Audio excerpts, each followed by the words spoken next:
Assalamualaikum warahmatullahi wabarakatuh. Kami dari kelompok pertama akan mempresentasikan materi mengenai kebijakan utang negara dalam perekonomian yang beranggotakan saya sendiri, Aida Febri Ababilia, dan rekan saya, Hanifah serta Abdurrahman Wahid. Yang pertama, konsep hutang dalam Islam. Konsep hutang dalam Islam ini diatur dengan prinsip keadilan, tanggung jawab, serta kehati-hatian.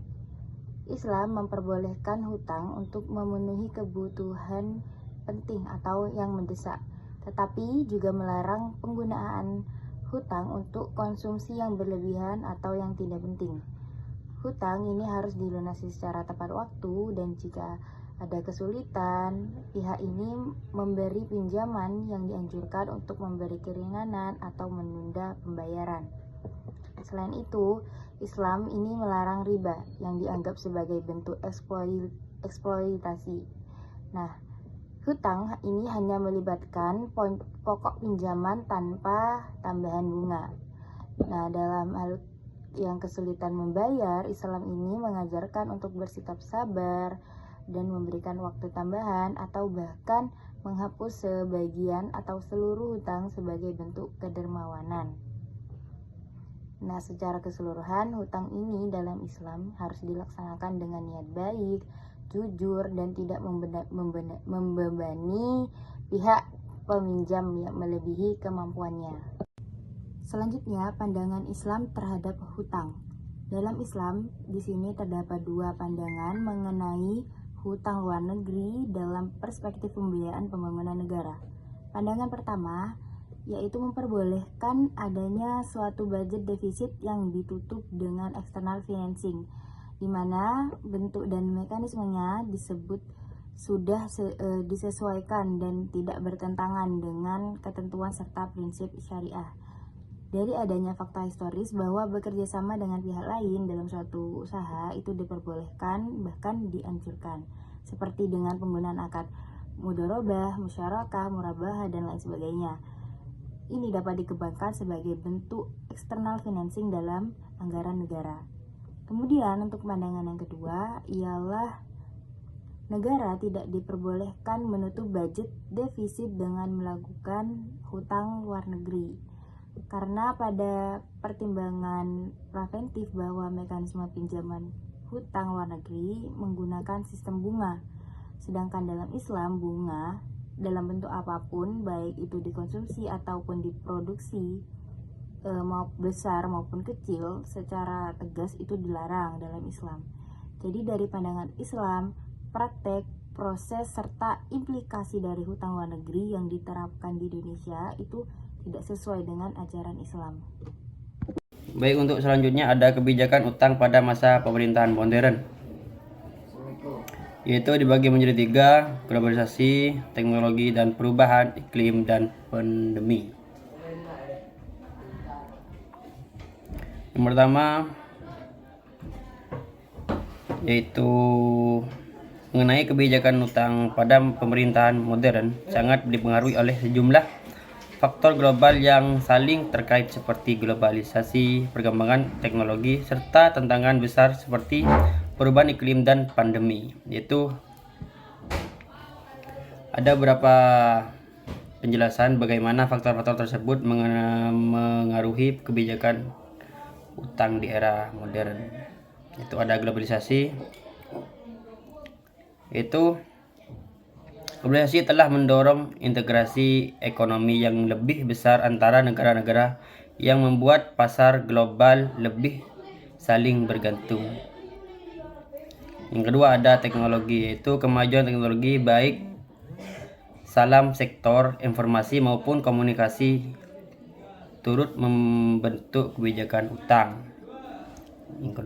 Yang ketiga ada perubahan iklim dan pandemi, yaitu perubahan iklim dan pandemi global memberikan tekanan tambahan pada kebijakan untuk negara. Kebijakan utang pada masa pemerintahan modern harus mempertimbangkan berbagai faktor eksternal dan internal yang saling berintegrasi, terutama globalisasi maupun teknologi, serta tantangan besar seperti perubahan iklim dan pandemi.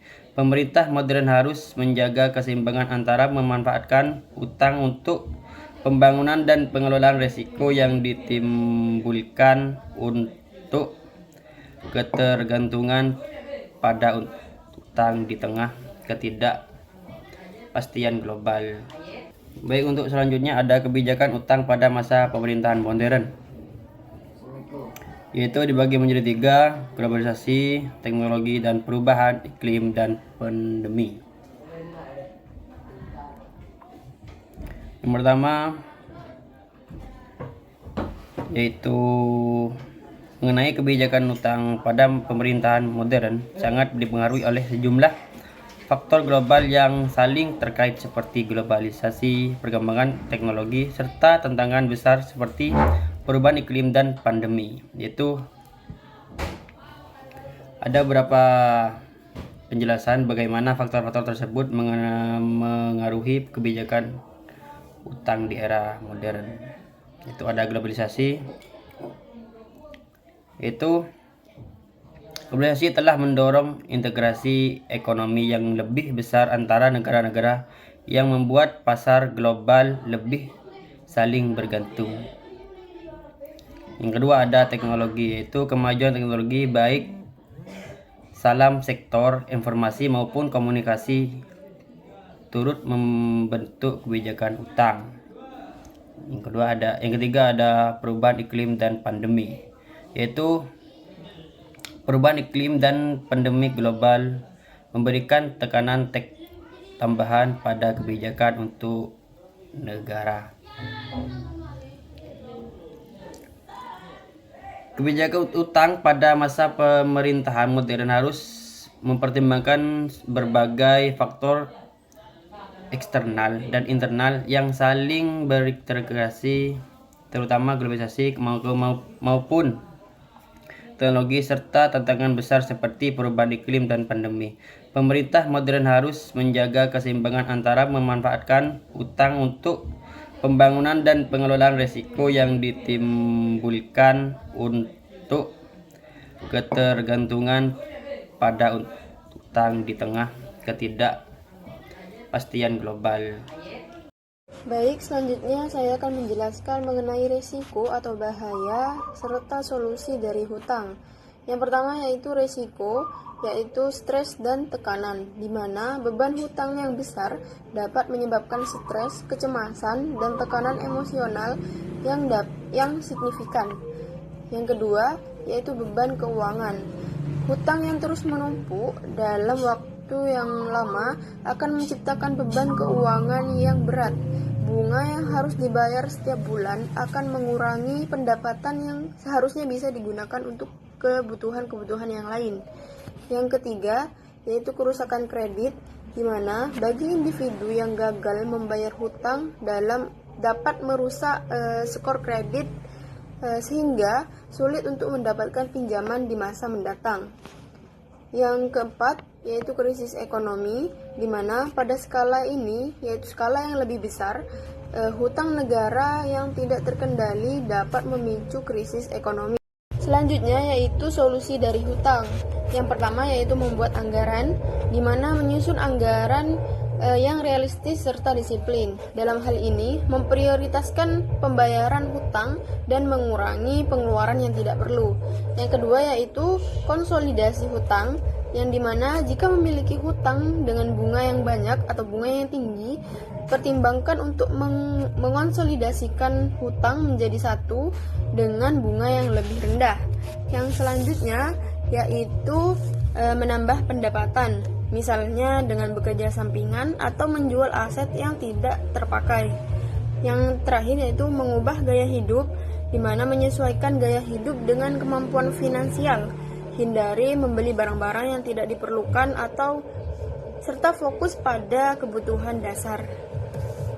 Selanjutnya, solusi hutang dari suatu negara yang lebih signifikan, yaitu yang pertama yaitu dengan menambah pendapatan negara, yakni dengan melalui reformasi pajak, pengembangan sektor produktif, serta efisiensi dari birokrasi. Yang kedua yaitu mengurangi belanja negara, di mana memotong anggaran yang tidak produktif dan mengalokasikan dana untuk pembayaran hutang. Yang ketiga yaitu privatisasi BUMN, di mana dengan menjual sebagian ataupun seluruh saham BUMN untuk mendapatkan dana. Yang keempat, yang terakhir, yaitu bekerja sama dengan lembaga keuangan internasional, yaitu dengan meminta bantuan seperti IMF atau Bank Dunia untuk mendapatkan restrukturisasi hutang negara. Baik, sekian dari kelompok kami, kelompok 1. Kurang lebihnya mohon maaf.